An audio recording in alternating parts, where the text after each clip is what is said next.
Don Manuel, ¿qué tal? Buenas tardes. Un día más, ya estamos aquí para descubrir grandes cosas de Motril. Precisamente hemos quedado con don Manuel Domínguez, con nuestro historiador, para conocer otra de las grandes e importantes zonas de Motril. Estamos en las afueras de lo que era el Motril de entonces, donde podríamos encontrar San Sebastián, Huerta de San Francisco, la Casa de la Palma. Seguro que vamos a descubrir con él, con Manolo, una zona muy importante y mucho que comentar, ¿no, Manolo?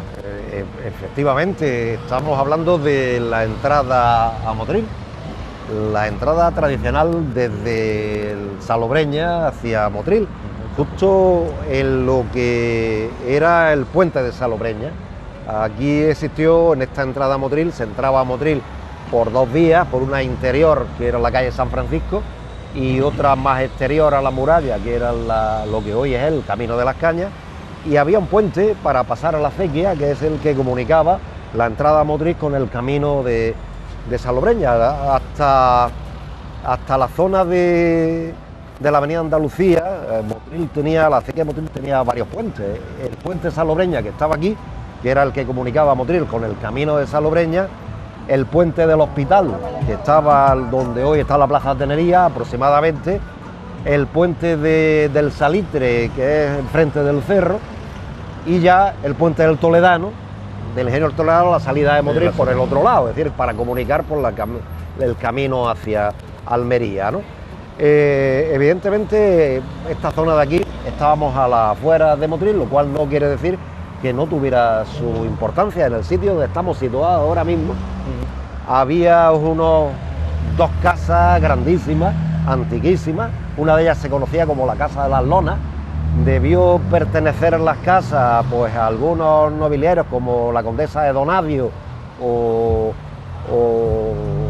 la de Valera, seguramente, pero había dos casas que se conservaron hasta los años, prácticamente los años 90, se conservaron hasta que se hace este edificio donde estamos ahora mismo, dos casas antiguas, y a continuación la Casa de la Palma. Y lo que había en la avenida de Salobreña era un pequeño camino que, para evitar en los años 60 pasar por la tradicional carretera que uníamos Málaga con Almería, que era el Camino Las Cañas, se abre la avenida de Salobreña, la carretera nacional, a través por el sur de Motril, rompiendo un poco pues ese esquema tradicional que no se construía nada por debajo de la acequia.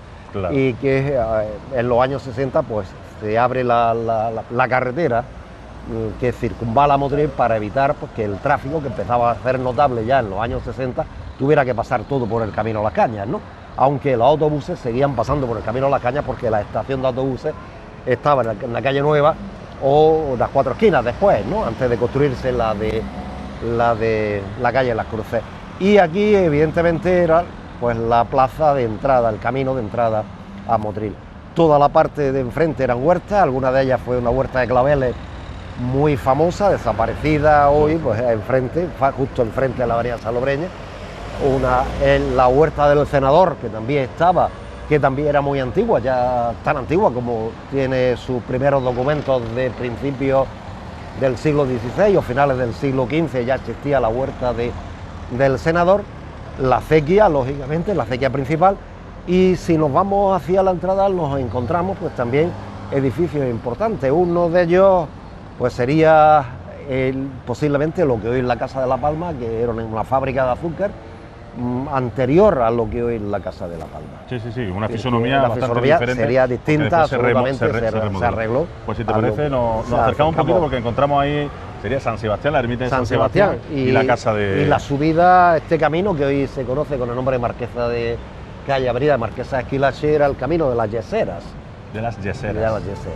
Era un camino que seguramente llevaría pues a algún sitio donde habría una producción de yeso, ¿no? Seguramente el camino de las Yeseras.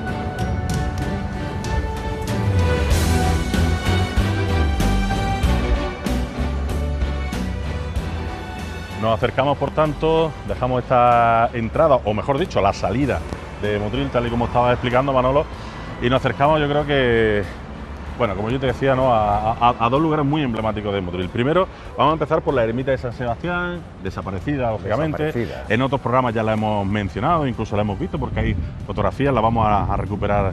Y que está ubicada justo enfrente de La Palma, en estos jardines, ¿no? Efectivamente, aquí decíamos que estaba la ermita de San Sebastián, decíamos que debió existir San Sebastián, la devoción a San Sebastián desde 1520 al menos, porque sabemos que tenía una capilla en la iglesia mayor y que pues seguramente a partir de 1520 debieron hacerle una ermita aquí, a la entrada de Motril, como era costumbre hacer las ermitas.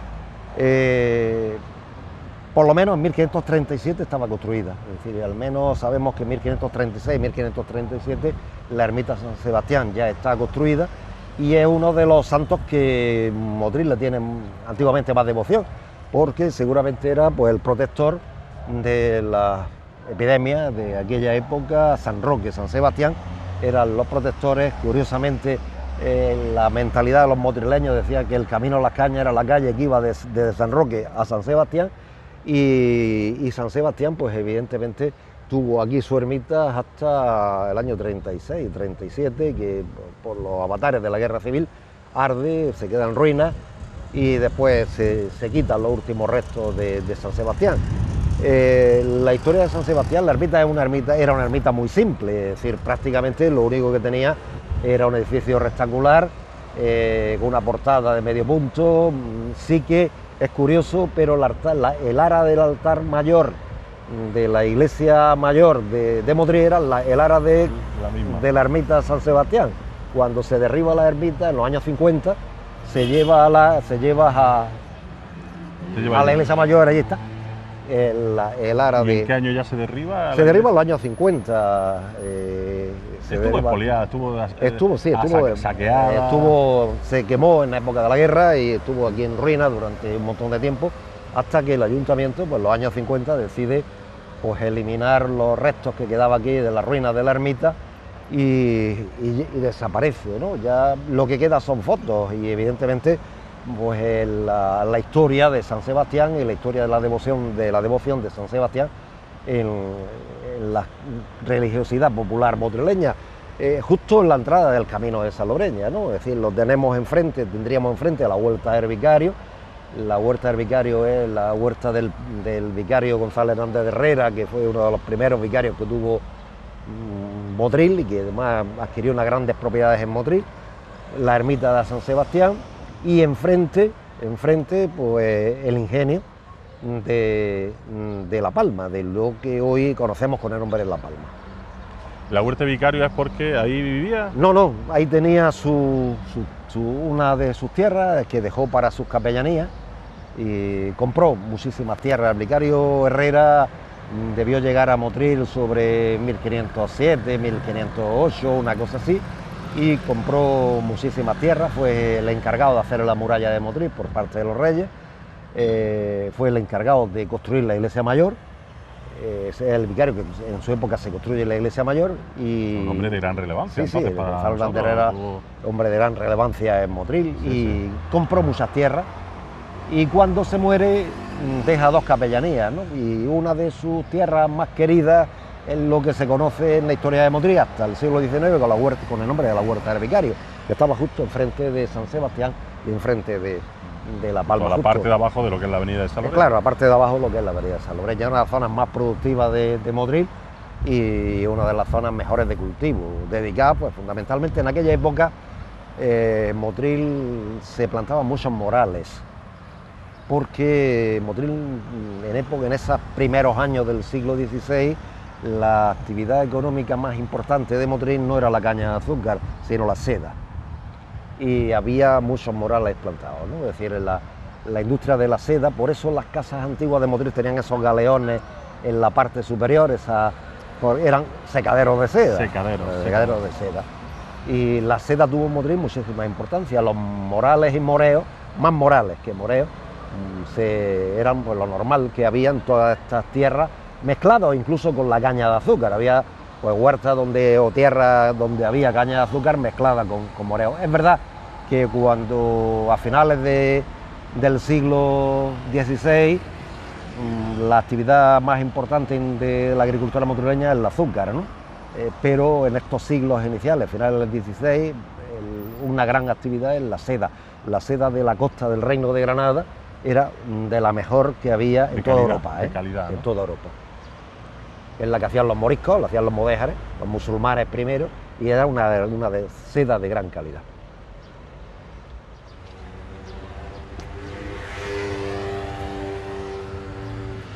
Pues nos acercamos en esta zona central, decíamos que la ermita de San Sebastián quedará aquí hacia nuestra izquierda en estos jardines, a la derecha tenemos la Casa de la Palma. Precisamente aquí estamos viendo todavía pequeño vestigio, ¿no? Tenemos ahí un pequeño cimiento de lo que era precisamente la ermita de San Sebastián y una pequeña placa en recordatorio a San Sebastián. Dice, este lugar se alzó la ermita en honor al patrón de la muy noble y leal ciudad de Motril, San Sebastián Mártir. Se erige como patrón de nuestra ciudad a expensas de la Hermandad Sacramental de Motril en enero de 1523 en voto sagrado y perpetuidad ante una pandemia de peste que diezma a la población. El 25 de julio del 36, en la contienda de la Guerra Civil Española, la ermita y su patrimonio fue pasto de las llamas. Todavía conservamos algunas fotos de cómo quedó después de ese incendio. En enero del 2014, en la festividad de San Sebastián Mártir y en honor del patrón, se alza esta placa en el lugar donde en su día se hallaba esta ermita. Como decimos, tenemos unos pequeños cimientos en este jardín que se han acordonado para preservarlos un poco. Y siempre está bien, ¿no, Manolo? El tener ese recuerdo y ese bien. Cariño de alguna forma. En mi época de concejal limpié estos cimientos. Sí. En época limpié, precisamente con personal del área de cultura, se limpió estos cimientos que estaban en superficie y me hubiera gustado pues que se hubiera hecho una excavación, ¿no? En su replantear. Porque podría haber cosas debajo, ¿no? Algún tipo de enterramiento, es posible que quede algo.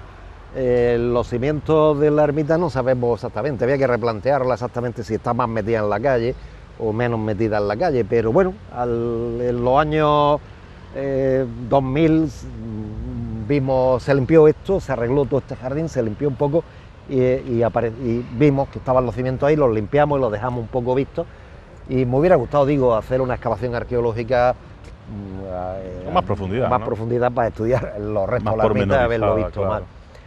Decía que sabemos constancia documental desde 1534, 35. Antes no sabemos si la ermita existió. Sabemos que había una capilla, como decía, en la iglesia mayor, porque en el testamento de Pedro Victoria, del primer Victoria que hubo en Motril, que vino con los conquistadores cristianos y fue el alcaide de Salobreña, en su testamento él dice que tiene una capilla donde está San Sebastián y que hay una hermandad de San Sebastián y tal, pero no sabemos si efectivamente fue por el voto de la peste de 1523 o no, porque no hay datos, no hay datos de que la capilla se levantara en 1523, sabemos que está en 1536, como 37. mínimo la ermita duró 100 años, como mínimo, 100, porque 100. en el 1930, bueno, no, 1100 años, no, 400 años. Perdón, 400 años, sí. 400 años, la ermita o sea, dura hasta 1936, claro. Es verdad que estuvo abandonada mucho tiempo, es verdad que se celebraba pues la hermandad de la esclavitud, existía hasta el siglo XVIII, en la que celebraba el tema de San Sebastián. Después, como fue el patrón del comercio, se celebraba también. Se cerraba el día de San Sebastián, se cerraban los comercios Motril por la tarde, se dedicó el patrón, pero fue patrón de la peste, es decir, fue el santo curador de la peste de Motril. No conocemos el voto sabemos que es por documentos posteriores que junto con San Roque, con Santa Ana y tal, eran de los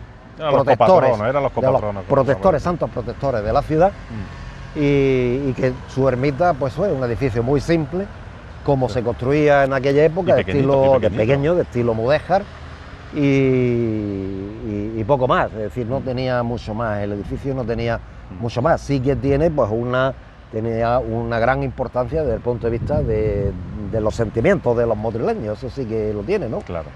400 años de historia de la ermita de San Sebastián son Claro, muchos años. Y significando tanto. Y significando tanto. Es verdad que con el paso del tiempo la cosa se olvida, ¿no? Es decir, fue santo muy importante. Y que fue perdiendo protagonismo. Claro, ¿no? en Luego épocas ya de pestes y tal, cuando ya de aquello desaparece en el siglo XVIII, ya nadie se acuerda de San Sebastián. Hay otros santos, está San Matías, Santo Tomás, San Antonio, hay otros patrones protectores de Motril, pero San Sebastián Y siempre... me da la sensación, Manolo, no sé, corrígeme si me equivoco, de que muchas veces los santos también vienen por modas. Sí, San Roque, por ejemplo, San Roque fue O sea, impuesto... llega porque hay moda en el resto del país. España, o tal, sí, una cosa así. y Pero es curioso, ¿no? Es curioso cómo se ha conservado parte de la ermita. Aquí, pues, estamos en un sitio municipal. Alguna vez, pues, se podría organizar con arqueólogos profesionales alguna excavación, ves cómo era, por lo menos la ermita, y si queda algún resto más que esto lo que y estamos... que aquí no se interrumpiría no, nada, la vida absolutamente, ¿no? cotidiana. La vida cotidiana. Bueno, y la delante... verdad es que es muy interesante porque son un edificio que tiene unos muros muy gruesos, ¿no? Sí, Como sí, podemos sí. ver, casi 1 metro de ancho. Los muros de la cimentación de San Sebastián. Para ser tan pequeñita, ¿no? Para ser tan pequeña, es muy curiosa. Sí. Bueno, y enfrente decíamos que teníamos la Casa de La Palma, que sigue siendo un orgullo para Motril, tener en la entrada un edificio tan bonito, ¿no? y que significa tanto. Actualmente es casa de la Universidad a Distancia, de la UNED, del Centro Asociado, y que podríamos decir que conserva mucho, aunque también ha cambiado mucho de la original. Sí, también ha cambiado mucho de la original. Vamos, la Casa de La Palma es uno de los edificios emblemáticos de la ciudad, ¿no? Es decir, y además tiene una historia gigantesca, ¿no? Es decir, la historia de La Palma es larguísima. Nos podemos imaginar que existía ya en el siglo XVI, existe una fábrica de azúcar aquí, de un borisco que se llama Buenaño, le decían de mote el Ceutiní, o de apellido el Ceutiní, y... No el Ceutí, Ceutiní. El Ceutiní. Y seguramente esto fue una aduana de azúcar, una aduana tradicional, modelo de fábrica típica del mundo musulmán, y cuando son expulsados los moriscos de Motril en 1570 es expropiada por la corona y en principio la alquilan, el ingenio de azúcar lo arreglan, lo alquilan y tal, y al final lo va a comprar Alessandro Savarino, un genovés de Granada, que va a reestructurarlo, va a crear ya un ingenio más moderno y lo alquila con frecuencia a un paisano suyo, que también es genovés, que vive en Granada también, que se llamaba Lucas Palma.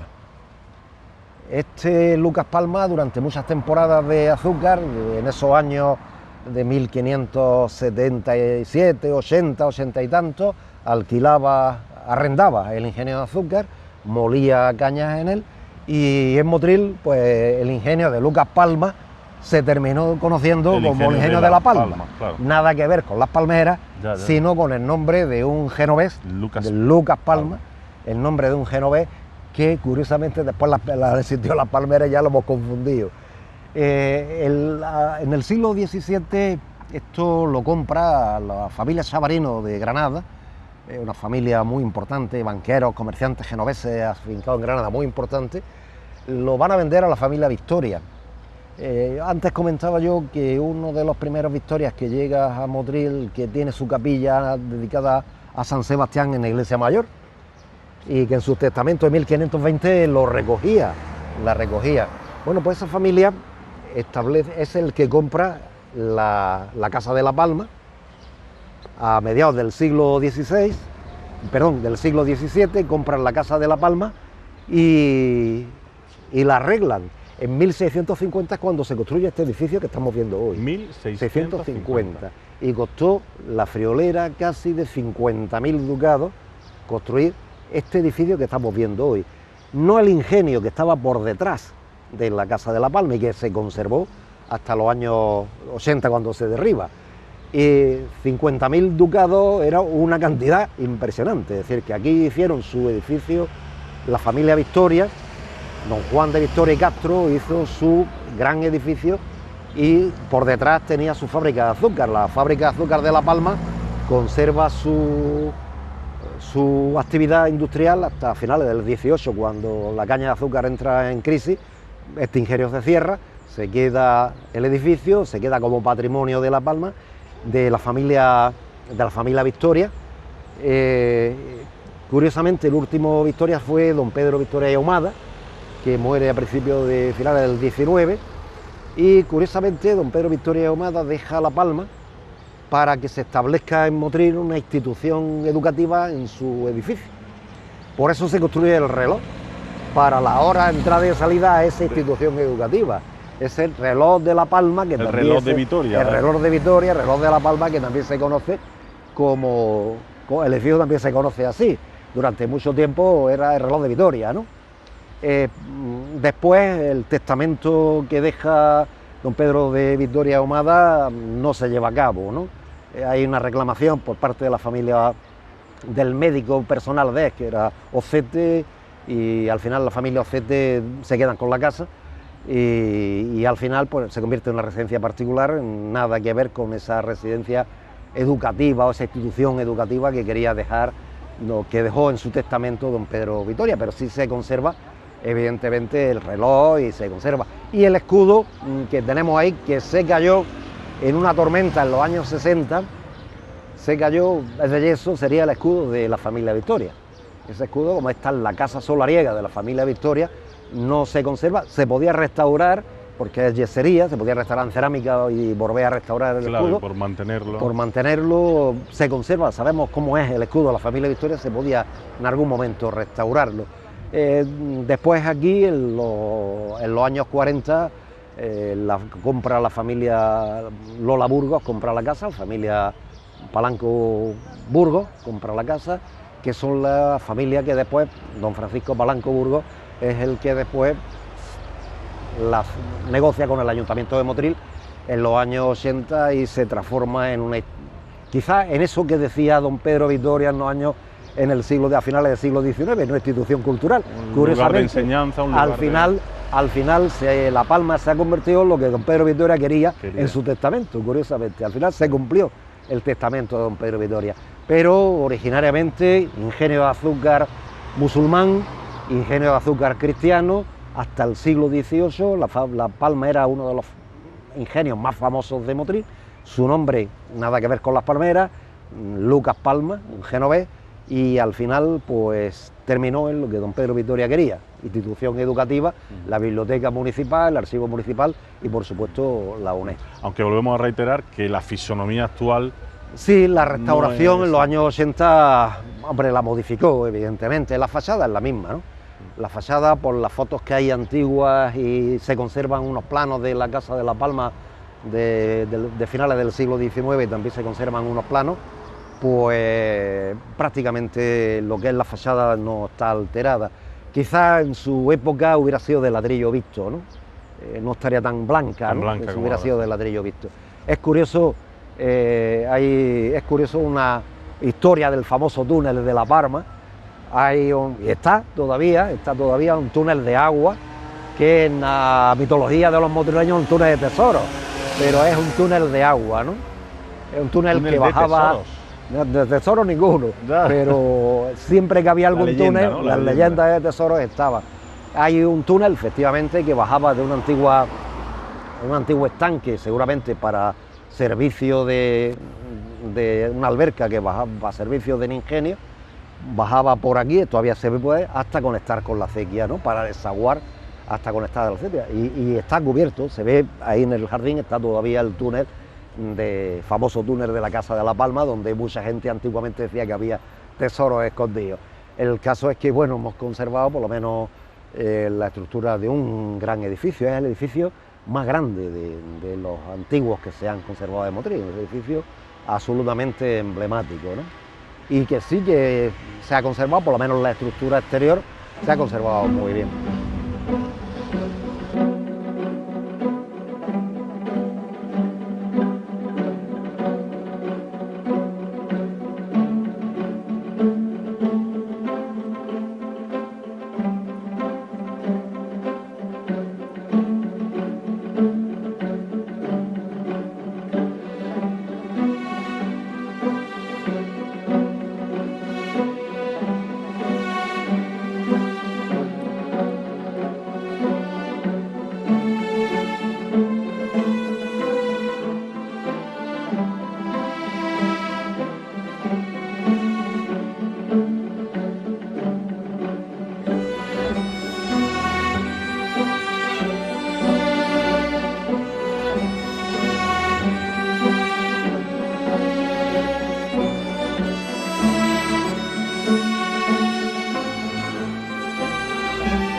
Y la verdad es que Manolo, este precioso edificio que decías que es uno de los más grandes que se conservan, y sobre todo hay que recordar el buen trabajo que se llegó a hacer, pues después de muchísimos años también, sabiendo que existía el ingenio detrás, pues de recuperarlo, de convertirlo en el Museo del Azúcar, recuperar ese ingenio de La Palma, un trabajo precioso que se hizo precioso. Para por fin que Motril tuviera una identidad del azúcar, que siempre habíamos estado reclamándola, sabiendo que hay montones de fábricas, de montones de ingenios, de chimeneas, pero hacía falta eso, escarbar y darle luz. Darle luz a esas cosas.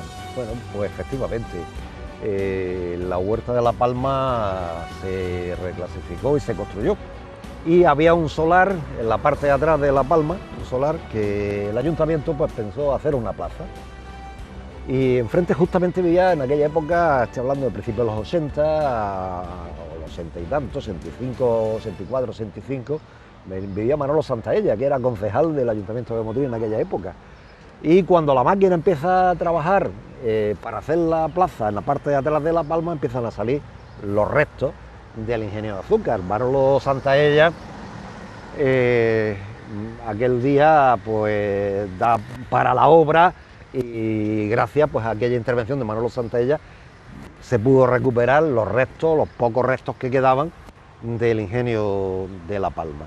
El ayuntamiento en los años 90 le encarga al mismo arquitecto que hizo la restauración de La Palma una restauración de un primer museo preindustrial que estaba sin cubrir, se hace con la prensa de vigas, se hace una especie de jardín de con cimientos al descubierto, con todas las piedras al descubierto y tal, y después 2005, 2006 aproximadamente, no me acuerdo la fecha, pero a mediados de la primera década del siglo XXI, se transforma y se hace una buena intervención creando lo que nosotros conocemos como Museo Preindustrial de Motril, y como decía, pues poniendo en valor pues una de las historias tradicionales de Motril. Es curioso, yo siempre lo cuento cuando he dado conferencias sobre el tema de ingenios azucareros de Motril, que ya he dado algunas en mi vida, siempre cuento, es decir, es curioso, pero la historia del azúcar de Motril fue 500 años, al menos, si empezamos a hablar del siglo XVI, 500 años. Motril no ha conservado nada, excepto este trocito del ingenio de La Palma. Pero en Motril hubo 11, 12 fábricas de azúcar, no sé cuántas, 14, 15 casas de blanqueo, no sé cuántas fábricas de quebrado y mascabado y tal, no, claro, nada. Claro. Es decir, no ha quedado ni... Es curioso que de algún lado debe estar, yo siempre lo digo, nunca he tenido la suerte de tropezármelo.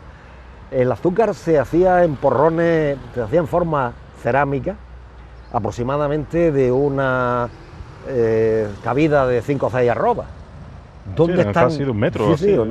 ¿Dónde están todos esos porrones de miel y todos esos restos que se fabricaron? Debieron fabricarse miles. Claro. Miles. Cuando se secaba el azúcar y se blanqueaba el azúcar, ese cono de azúcar, esa forma de azúcar se vaciaba. Claro, que se quedaba aquí, que no se transportaba. No se transportaba regular. ¿Y dónde están todos los restos de todo eso? No lo sabemos.